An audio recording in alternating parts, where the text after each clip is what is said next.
Abonnez-vous massivement. Betty Matende l'officiel. Balobi chaîne nous pesa makambo. Chaîne nous na actualité na source. Ezate que oh akufa ki bala makuna ka akufa ki na été. Betty Matende le babionde makambo. Vumela na yo posanga orgueil. Chochocho. Mboka na yo. Na yolo no. Toso la naï a ici l'histoire binga na ok na nga na Pointe-Noire. Mélodie okendo sa nini mélodie wana libo déjà na scène. Mélodie okendo sa mélodie il faut continuer ko tourner mélodie tika ba conflit ba nini ote ba théâtre ba linginga te boye banda mambo ya Gilles boye ba linginga te mélodie to pese ba conseil na Montana na okina ngo va na Pointe-Noire libela. N'est pas kenda Pointe-Noire to mona na appel isu. Personne n'a eu le temps de côtoyer médecin abandé ko traiter pour le bakeza sida. Eza na bato ba bela pe akondi. Mais za sida te. A joua pe na ba YouTube, va ya YouTube ya a joua pe. Ba ningane ba boye ba te ba ningane te ba comédien baza na comportement wana te. Wa eza bilobela ya bato ba ningana ete. Mike la dichesse ba ameka ki pe ko soulever pour wana. Mike aza na diaspora de consolation. Donc le le gouvernement qu'on les laté et c'est une contribution, c'est pourquoi ils ont dit moi temps et puis tant bon et coquille ndeko azalaka na attestation de décès azali na moi ko banga banda ko kanisa kwa mutu akufa ba mbale kuna famille mais mayeso nini mais après banda ko mona na teta ngwa yi ko mona na nda livrer attestation de décès donc azali na ngo problème te so nini. Eza il faut te eza mbongo na bango so mboka yana gena Ukraine kuna ma activité salamat eza mbongo na bango yolo ba ke il faut bango baza l'état te gouvernement pe bimisa ko na mambo wenge gouvernement bimisi mbongo te à part ba église le seul ba orchestre tondisa ba stade de Martyrs eza wera na JB. Mesdames et messieurs, bonjour, bonsoir, ça dépend de l'heure à laquelle vous nous suivez. En ce moment, bienvenue fois de plus dans notre chaîne Betty Matende l'officiel. Betty Matende l'officiel. Là, je dis un grand merci à mon réalisateur, caméraman Christian Soumaïli qui est derrière la caméra. Là, vraiment, je dis un grand merci à toute la famille Kolama. Je vois les 4 sœurs Kolama Betty, Kolama Béa et puis Noël et Yvette Kolama. Vraiment, chers internautes, je suis très heureuse de vous retrouver encore aujourd'hui. Mais avant toutefois de commencer, je vous dis de vous abonner, partager, aimer cette belle émission présentée par votre présentatrice Winnie de la presse. Mes très sincères condoléances vraiment à la famille et Tungamena. Vraiment, on est de cœur avec vous. Maman Séraphile, que ton âme repose en paix. Et voilà, Blanchard et tous, mes très sincères condoléances à toi, Blanchard et tous. Voilà, chers internautes, comme vous me voyez ici, comme d'habitude, j'ai toujours l'obligation de vous faire plaisir partout dans le monde. Je suis avec président Junior Moyowa. Bientôt là, vous allez lui découvrir. Président Junior Moyowa, Azanan comme présentation, il est d'abord membre de l'association il est président de l'association de presse en ligne au Congo, APELCO. En même temps, il est artiste et comédien. Voilà, avec lui, nous allons parler plus de l'actualité qui circule sur l'internet. Mais voilà, président Junior Moyowa, bonjour. Bonjour Winnie de la presse, bonjour aussi à notre réalisateur Christian Soumaïli, un caméraman pas comme les autres, toujours au foulé au moulin. Merci aussi à tous les abonnés au Baza déjà scotché cimenté pour Orlando Bisso. Merci na estime na considération oyo etindio olukanga pour na émission. Je suis là. Voilà président Junior Moyowa mais j'aimerais que vous vous présentez d'abord pour Nabaonion Sobazo Landayo pour toute la première fois. Merci, moi c'est Junior Moyowa, l'homme à la tunique de plusieurs couleurs et les moindres de tous. Je suis journaliste professionnel et président de l'association de presse en ligne du Congo, APELCO en sigle. Et aussi, je suis artiste et comédien cinéaste professionnel, un fils de Roch Bokabela Bodo. Je présente mes sincères condoléances à la grande famille des artistes et comédiens. Vous le savez bien que nous avons perdu Moko Nabiso ou bien l'une de nous au nom de Mélodie Mpoyi Badiama Otomesana Robenga, la star, paix à son âme. Voilà, président Junior Moyowa a outil déjà pour la moelle du son Nabiso Yango a présenté vraiment mes très sincères condoléances à toute la famille biologique de notre actrice et comédienne. Et moi, voilà aussi, je présente mes très sincères condoléances à la famille Etungamena, maman Blanchard et tout, soit qui vraiment côté Kabiso depuis matin, il a présenté mes sincères condoléances et toute l'équipe des petits maternels officiels va présenter mes condoléances dans Bango, très sincères condoléances. Voilà, président Junior Moyowa, outi kofungola mwa lisolo mukie lobi ke makamuka ya matanga ya concert na biso, soit concert na yo, je peux dire oyo déjà autaki kotika biso il y a quelques semaines passées, mais tolingi kaka to meka pe ko zo ba impression na relation nini oyo zaki nango pena na actrice Mélodie Badiama. En fait, mes relations tozaki nango d'abord Mélodie, je l'ai connue à travers Montana. Koyebe na ebi na groupe Sans Souci, mais ko poussa na pembe na yebo eto se côtoyer, c'est grâce à Montana Kalu. C'est aussi un acteur, comédien, cinéaste au avandi na Lemba. Donc ba natif à Lemba et puis ba mourir à théâtre en Zonzing ba ebi Montana. As artiste et comédien professionnel et puis metteur à scène à comment peut ba filmer belé. Ndé na poussa na pembe na Mélodie. On s'est côtoyé tokomaki ba camarade makas. Parce que tout le monde s'est fréquenté de temps à autre, Mélodie na yolo, ngape isusu na yolo. Tant que Mélodie a fouté là en face, il y a Kizami na wana, immeuble Moïsa na fouté là wana.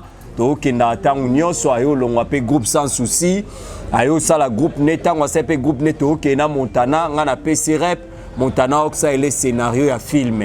Ne film ne bandu le capé na chaîne ya Apôtre Léopold Mutombo dans Amen TV. Naba Mireille Kiese wa joie que pas bobo, donc c'est une meilleure amie à Mélodie. Donc c'est ça, Mélodie vraiment elle était une proche. Oui, elle était une proche de Mélodie Badiama, président Junior Moyowa, tout le monde qui jour oyo sangwana et qui vraiment na bato inabiso, ba journaliste et puis bino, mais en même temps ça comédien, en même temps ça journaliste. Toi qui pena comme non parce que to kenda qui vraiment sur le terrain, tout le monde qui façon na yo vraiment bandé ko pesa ba témoignage wana, c'est comme si bosa qui vraiment proche makas mais un temps parce que ton Mélodie a kenda qui na mboka Brazzaville, Mélodie vraiment ba te belé ba qui ben information na été, ben information vraiment plus na été. Mais j'aimerais bien que le président Junior, est-ce que vous avez un contact parce que vous avez vraiment un peu approche, soit contact après avoir Mélodie à voyager.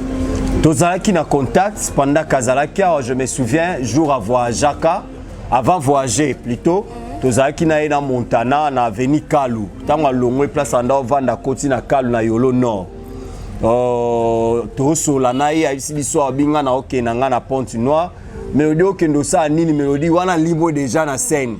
Mélodie kendo sa Mélodie il faut continuer ko tourner Mélodie tika ba conflit ba nini ote ba théâtre ba linginga te boye banda mambo ya Gilles boye ba linginga te Mélodie to pese ba conseil na Montana na okina ngo va na Pointe Noire libela. N'est pas kenda Pointe Noire to mona na appel soute ko zonga na eka nda zongi ko libongo. Donc c'est ça.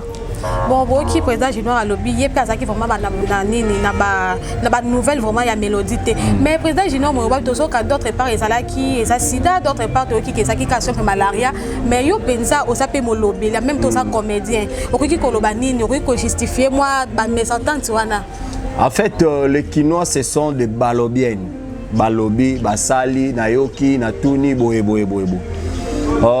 Personne n'a eu le temps à côtoyer médecin à bandé ko traité pour le bakeza sida. Eza na bato ba belape akondi. Mais za sida te. Vous comprenez? Ba malade eza ndeko bela ki na ye mais batikalo lo bana biso teke même ne bandone ba kende ba zinzo to akondo ba ye batikalo ba teke za sida. Wana eza bilobela ya bato moni ngambo eza ka po muto ye bana. Moni mutu ayeba soka kufi akonde zalaka sida mais za sida te za kende kwa bela kikuna soins médicaux za ki ya malamu tende meminde kona liwa donc c'est tout. Voilà, président Junior Boyowa, chers internautes. Là, je vous dis déjà de vous abonner et puis partager, aimer cette belle émission présentée par moi-même, Winnie, de la presse. Merci infiniment à toi, Mama Bertille, la patronne, et toutes nos quoi. Et toutes nos fidèles abonnés, vraiment, na Pesibino Mingi, et puis la famille Kolama, vraiment, la Lingarabino Mingi. Président, toujours continuer quand ils sont na biso, toi, il y a un peu programme, il y a matanga. Il y a Mélodie Badiama parce que le programme c'était prévu qu'il corps il faut qu'ils aient la lobby vendredi mais tout ça apparemment ils ont un peu reporté mais tout ni ni penda et ça la moi différence il y a date soit côté mbongo comédien vraiment pessim mbongo te pour la ninga na bango côté famille ou côté nini soit ça côté mbongo kutu kolobate parce que eza na corporation mon côté au bazaka organiser collègue ba comédien entre les artistes wana ko ba corporation nyonso ba artiste ba bazaka organiser eza ba artiste comédien mbongo déjà ba artiste eza ngana na kati ya mbongo ezo continuer kutu kopesama vous comprenez bon mais ezaka ke ba aller na besoin ya jour oyo ebi ba salle ya la grâce wana disponibilité nango eza pour na lobby vendredi veillée mortuaire et puis ça eza confirmé lobby vendredi veillée mortuaire et puis corps eza l'exposé samedi na morgue cinquantenaire ba exposé l'explanade wana cinquantenaire pendant quelques heures et puis enterrement na cimetière ya Gombe donc eza pour na mbongo te eza pour na discussion famille te mais eza ki journée ya salle. Président Junior, il y a un peu moins proche, il y a moins libota. Pourquoi chaque fois ceux qui ont image et les cabassos moi na mélodie, est-ce que l'on connaît les autres c'est passé par là parce que parce que longio non, tolingue longi na été, mais tandis que bato musu pe passer qui na besoin pas mon appel longi ya moi na ya actrice d'abissou ya munene. Parce que bomba et ça non nini par là. Bon bato nyonso ba ebina ba moi na mélodie, il faut comprendre que ba famille na biso bazaka ba ebele baza ba habitué à réseaux sociaux té. Moi déjà tango elo ba makake non bo exposer moi na bo sala boye ya omoni bato ba kotsa ba émission tant ba 5 minutes bazo bomba na bango elongi donc eza nango problème kaki ba famille baza habitué à réseaux sociaux te bi réseaux sociaux eza makambo ebele ndo moni bazo bomba elongi eza nango problème ya gravité so ndeni eza ka problème ke famille de lingi te elongi ya mwana et kende so ndeni yango ba bomba elongi mais l'enfant Azane Kitoko s'est porté bien, Azana est bien, je crois que joue corps et kobima, ba oba ozala ba mwana Zanae, Nzamba zoba télé le bon Nzambe alikonae. Voilà. Voilà tout ça kana président Junior Moyowa baza président oyo ya kambi penza association de presse en ligne au Congo appel ko penza to mekebe ko beta ngwa lisolo na ye président Junior Moyowa ba sensibilisation soit ba mobilisation nini oyo ezo se passer entre bino ba comédien soit eza lokwa mituka moko koya bona et quand peu nini kosunga ba o pe ba koya à partir à morgue kuna et tout consort ou bien loko nini vraiment bino ba comédien bon mais un peu quoi arranger na côté na bino. Bon l'organisation ça se passe très bien. Je crois que déjà l'Obina veillée mortuaire il est demandé à tous les artistes et comédiens de se vêtir en noir. Noir déjà n'engé to latama déjà pour la veillée mortuaire et puis le jour il y a enterrement.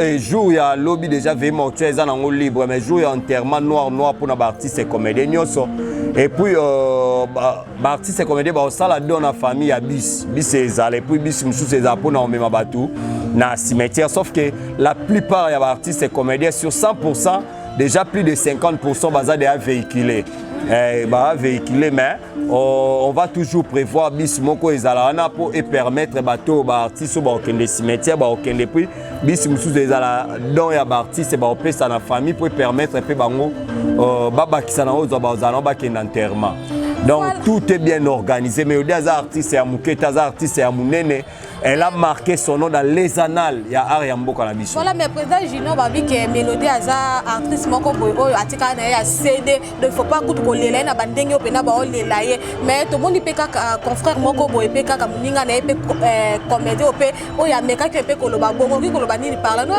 et que meka koloba nini parla que aza artiste moko boyo atika na CD te a jouer pe na ba YouTube Mélodie a joué na ba YouTube certes que Mélodie a joué na VHS a joué pe na ba CD ba DVD biso batunde ba ben en CD mais DVD CD za audio DVD des vidéo donc a jouer pe na ba YouTube va ya YouTube ya a jouer pe baninga ne ba boye ba te baninga ne te ba comédie baza na comportement wana te wa eza bilobela ya batu baninga na été Mike la dichesse ba ameka ki pe ko soulever pour ana Mike aza na diaspora je ne sais pas problème ni bon bazara ki na mélodie.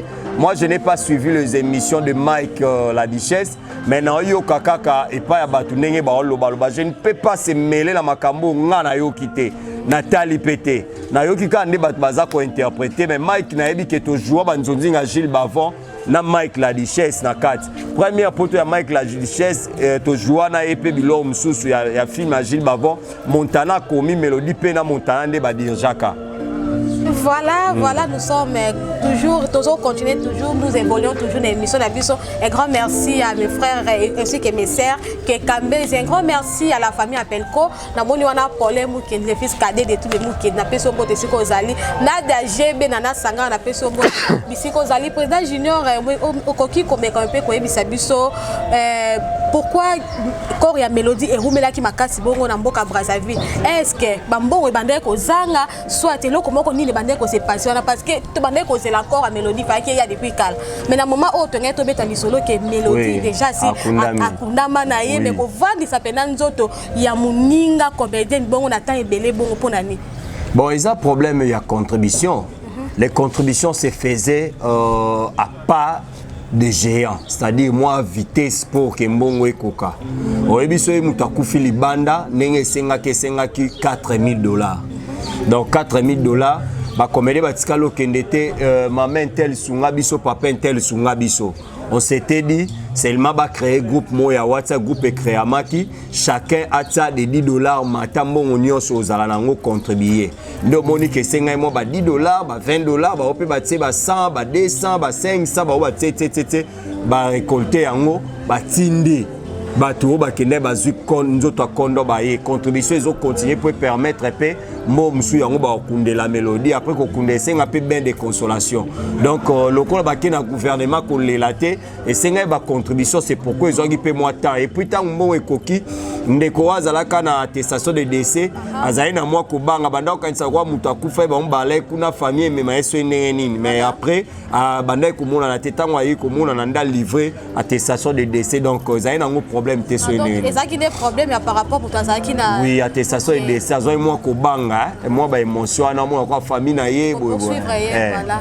Et voilà botu ko ka moi éclaircissement muke par rapport ya d'autres mélodie ndenge et rumeliti soko mais ce qui est sûr vraiment ils ont confirmé semaine au samedi déjà mais mélodie bandiama o akozala enterré na cimetière ya Gombe akozala déjà enterré kuna président Junior moyo wa to kota lisusu na moi likambo moko lisusu ezo sala biso moi koko so muke par rapport ya actualité ya wenge musique 4x4 tout terrain et tant que vous appelez molobeli ya qualité ya molobeli ba tout mona ki déjà ki batia ki bateni na bango no zonkio bato bakolata mais à un moment donné to yo kakaka we no teni wana eza lisusu te contenu ya makambo comme mambo politique.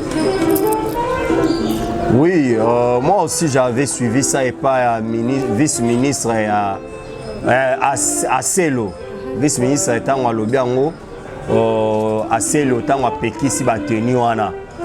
Je ne sais pas, Baobi Kembo qui est en guerre pour l'insécurité par mesure de tout mesure de sécurité. FARDC, bato baosa bateni wana ya bazonkion. Baomo sala ngoso tali oye ba soute o aza soldat, to aza soldaté. Ya omoni par mesure d'enquête, na moni ku communiquer mo la police et sali. Baobi mutu nyonso aza na teni wana ndako akiotika na susi ato eza pembeni na bango. Sinote mikolezoya baosala bouclage ceux bakuti bateni wana ndako bakangi bino. Moi je me pose la question, est-ce que kokangango ka bongo mesure de sécurité ngo eza ya nini o bango ba bon peut-être ba autorité bazala makambo nango abino ba otala ka forme ba otala fond. Vous comprenez? Donc nous tous tout le monde a déjà que ils ont looké gâché événement où ils ont fait pour la wenge génération où ebotami lelo ba ben génération wenge mais ba monake bazo préparer des événements na bango subitement comme ça au tenu wana te ils ont déjà le roi beaucoup menacé et même ce matin j'étais informé j'ai suivi le docteur Mouyemba lobi que concert à Wenge bazo banga parce que ça la propagation ya Covid voilà. vous comprenez Tu vois que le gouverneur de la ville, Gentili Ngobilambaka, a organisé sortie officielle pour un an d'existence et à partir de l'ACP. Mais docteur Mouyembe, tu étais où pour Oloba Makambo Yolobiwana? Parce que full pe salamaki. Mais et comme Makana Herbat Ba besoin de fêter, oui, bah Congolais a traumatisé. Congolais c'est comment là problème na mutu. Ozomona, Babylone le ba musique, ba théâtre et permettre à mutu se détendre. Mais président Junior ba lobby que ça parce que bitumbe ça na est kuna mbongo wana ça dépend ba Congolais musu ba lobby non mbongo wana il faut ka kotinda ngona est. Et ça il faut te za mbongo na bango. Ce mbongo yana gena Ukraine kuna ma activité salamat. Et za mbongo na bango yolo ba que il faut bango bazal l'état te gouvernement pe bimisa ko na mambo wenge gouvernement bimisi mbongo te eza manu jabir des producteurs gouvernement bimisi mbongo te na mambo wenge eza concerté ko gouvernement muta financer wenge pour beta c'est faux et archi faux gouvernement bimiso mona ba beta ba banderole te sous le haut patronage ba politicien balinga lokumu député so akabe binoka asakomba loso awa il faut azwa caméra ba filmer tala pe batu ba loso et bon lo munene lo kwa wenge na kombo ba jibe ba wera ba ale makaba Batango sous le haut patronage, il y a le gouvernement de la République. C'est faux et archi faux. Bango kutu na bolingo balobi que 40% ya recette na bango ba pesa ngo pour na soutien FARDC. Bango wenye nde balobi. Voilà, là je vous signale déjà nous sommes avec président Junior Moyowa boyebe azamo pandisa moko pe akambara pe chaîne moko ko quelque part. Voilà, toujours continuer kaka émission na biso continuer émission na biso mais abonnez-vous massivement, partagez aimez notre vidéo Betty Matendele officiel président Junior Moyowa et ça par rapport au pe balobi ba musicien mususu baza contre concert wana parce que ya concert wana no eloko moko malonga e ko salate ko mona coalition wana oyo ba artiste musicien ya minene oyo ba komeko se pesa biso les 30 juin par rapport ya makambo loko lo banini. Non le banini c'est la jalousie ce qu'on a le banini. Yo atoboy concerné beta maté.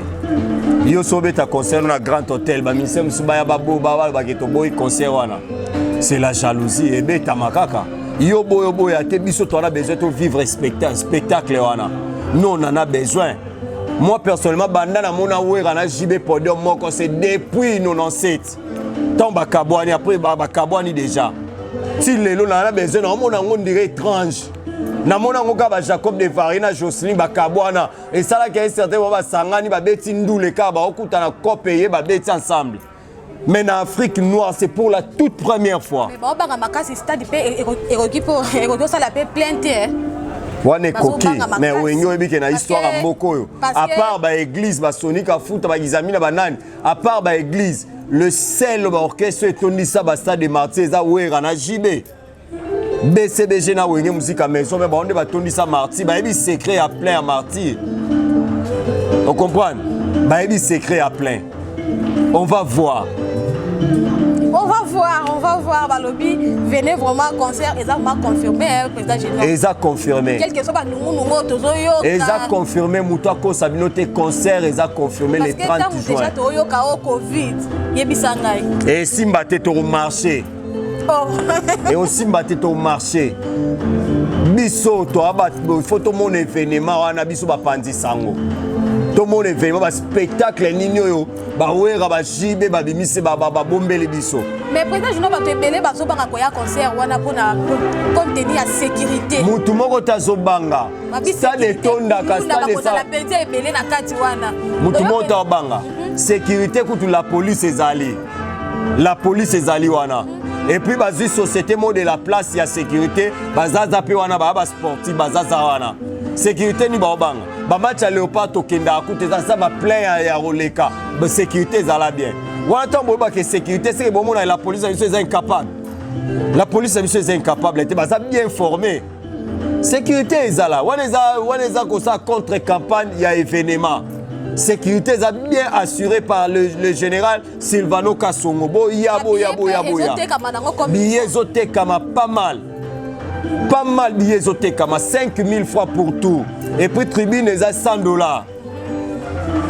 Voilà, tozo ko bakaka moi muke mais babi tribune eza $100 mais on a pena nde likambo likambo te même na match tribune eza $100 et ça la plein likambo soko bakebele ba hotel apesi $100 mais entre temps akozala pe agresser libanda mais venez vraiment babi sécurité eza lango assurer sécurité eza assurer là vraiment tozo inviter bino le 30 juin eza ka spectacle moko oyo peuple congolais nyonso ezo zela spectacle wana to mona lisusu esengo wana oyo tomesala komona bapapa na biso mosusu tobandai kaka koyoka baoka na sango so tomona kaka makambo akala mais eza événement moko il faut vraiment soutenir président Junior il faut soutenir il faut pena pour mobiliser vraiment bato baya ba vivre lisusu esengo wana un mot koki kozala nango pona ba jaloux nyonso oyo ya concert wana président ba jaloux nde tolobaka les chiens bois la caravane passe tosenga na Manu Jabi soka olanda vidéo oyo ou soit bato nyonso ba approche ya Manu Jabi boyeba que nous sommes de la presse na biso et comment la moi tricage jusque là nous on n'est pas informés biso par exemple toza Appelco association de presse en ligne du Congo on a président fondateur toza plus de 300 et quelques membres ce toté na terme ya ba chaîne toza na plus de 200 et quelques chaînes il y a YouTube il y a presse il y a ligne vous comprenez mais jusque là to luki ata to kota contact na bino to eba pour la presse ça va se passer comment. Personne ne nous donne l'information. Tout le monde a quand des beaux diaspora, presse ya diaspora, Popol Mukelenge, tout le monde, bande qu'on a vu sur Banolita Mbou le sage, tout le monde, bande comme sous Marius Munga Baye, donc, mais au moins, on doit être informé quand même que nos presse par exemple, beaucoup de temps jour au stade de Marty, tout le monde, que devrions-nous faire? Mais jusque-là, on n'est pas informé. Presque on sait la méthode nini, on sait nini. Même dans ma kambouya bal et tout na ba match à Léopard, on aura ba accréditation. Mais jusque-là, on n'est pas accrédité par rapport à concert wana. On se pose la question numéro d'angeza. On se pose la question que dois-je faire? Chacun se pose la question. Donc c'est un peu ça. Voilà votre président Junior comme rappel, je vous rappelle tout simplement que c'est l'un de mes confrères et puis à sa président Nangai Oya Kambinga pe na moi groupe appel comme Mouké wa meke pe ko zoni sabiso na moi ordre Mouké. Voilà chers internautes, nous sommes pratiquement arrivés à la fin de cette émission mais avant que nous clôturons cette émission na ozongi sa sous maloba na président Junior Moyowa akoki kozala na un mot de la fin na soit 2 ou 3 personnes akoki ko dédicacer pour cette émission. Mot de la fin, rendez-vous le 30 juin, concert OESA le plus attendu d'Afrique. Voilà. Le concert d'histoire, le concert le plus attendu d'Afrique, 25 ans après regroupement. Il y a Wenge Musique à 4x4, tout terrain, bon chic, bon genre. Boya Ebele, concert ESA maintenu. Boya Ebele, ngana bengi bino. Et aussi, to sengi vraiment na bandeko ba okamba communication. Numéro n'angeza plus de 143 89 67 48 671 vraiment biso presse to ebate to sala ndenge nini ordre nini to kenango ordre dispersé ou bien logique. C'est ce qu'on se pose des questions. Sur les ordres logiques, il faut quand même tout sur un coup de fil. Bon, en tant que responsable de la structure, mais jusque-là, on n'est pas informé par rapport à ça. Napesi merci na Winnie pour l'estime, la considération et l'émission. Napesi merci na réalisateur Christian Soumaïli. Napesi pe Mbote Mingi na vie na Drisha motomètre Beba Zibeba motomoro bien makasi. Clin d'œil à toi aussi, maman Georgette Mafuta, une femme sage qui bâtit sa maison à partir à Londres. Et pourquoi pas aussi faire un big up à celle que j'appelle Mami Nzongo de London. Là, je vois Maman Isabelle Kininga et à ma grande famille, Oyobalinga Kangai, et puis professionnel des médias Nyoso. Il y a Association de presse en ligne du Congo. Appelle quoi en sigle? Voilà, président internautes, nous sommes pratiquement arrivés à la fin de cette émission. Là, je dis un grand merci à mon équipe technique. Je vois Christian Somaïl, Bobia Zalamutamaï, Lazaka Moko, caméraman le plus intelligent de l'Internet. Merci à toi, Mamanima, ma Betty Matendele officiel, d'avoir pensé à moi, Barbie Keyo, Zalanoma Boko Bank. Un grand merci à vous, nos abonnés, à toute la famille Kolama. La famille Kolama, je vois Béa Kolama, Noël Joël Kolama et ainsi que Yvette Kolama. Un grand merci à vous, la famille, ma famille biologique, la famille Kekambezi, je vois mon papa, mes mamans chéries, je vous aime beaucoup. Un grand merci à toutes les journalistes d'Apelco. Un grand merci à vous tous. Là, avant que je finisse cette émission, je présente mes très sincères condoléances à toute la famille Etungamena. Vraiment, papa Blanchard et tous, Zalamakasi, ce sont des choses qui arrivent. Repose en paix, maman, vraiment, repose en paix. Voilà, là, je vous retrouve à la prochaine fois. D'ici là, portez-vous bien, au revoir.